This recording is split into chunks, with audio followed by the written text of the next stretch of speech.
So guys, ito sa isa sa mga sasakyan ni boss, yung BMW niya. Pero dadaling ko to sa kabila guys. Aray ko. Bali ganito pala magpa-under nito guys. Kasi sabi nila mas mahirap ang manual kaysa sa automatic. Pero ang automatic, pag hindi ka marunong, hindi mo ito mapapa-under guys. Hindi kagaya ng manual. So ganito yun guys. Hapak sa preno konti guys. Push button. Under na guys. Kailangan nakapark yun guys. Ito. Nakapark siya. Bali ito yung PP dito guys. Di na siya nakapark. So atras tayo.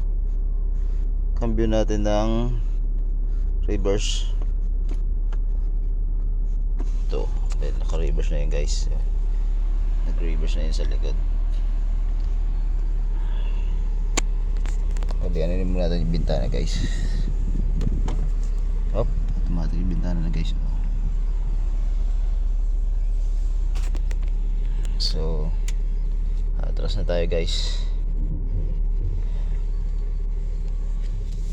Dandaan lang tayo kasi wala akong alalay guys. Dito tayo.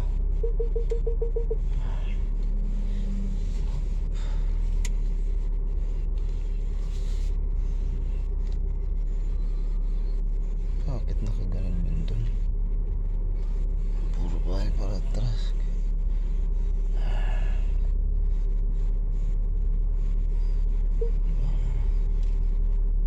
Atras tayo guys. Pipinaan natin yung hazard pala tayo guys.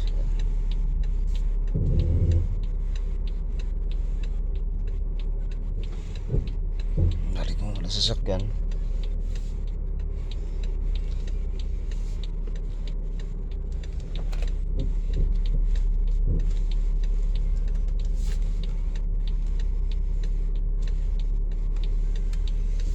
So guys,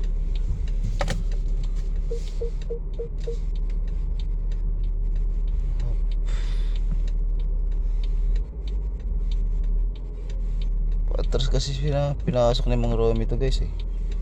So ngayon nabanti muna tayo guys. Cambio tayo ng drive. Banti. Okay. Banti muna natin to guys.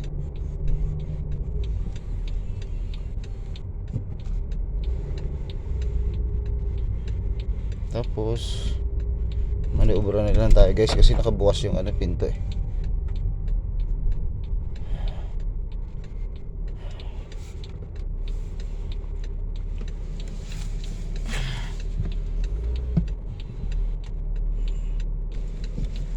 Reverse guys.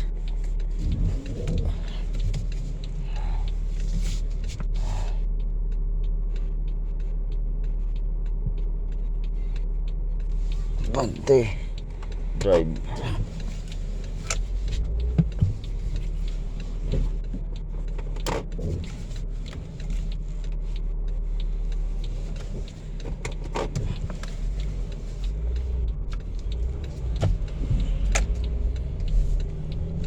Tapos park muna tayo dun guys dito sa malapit kasi sasarado pa natin yung gate. Okay, park tayo guys.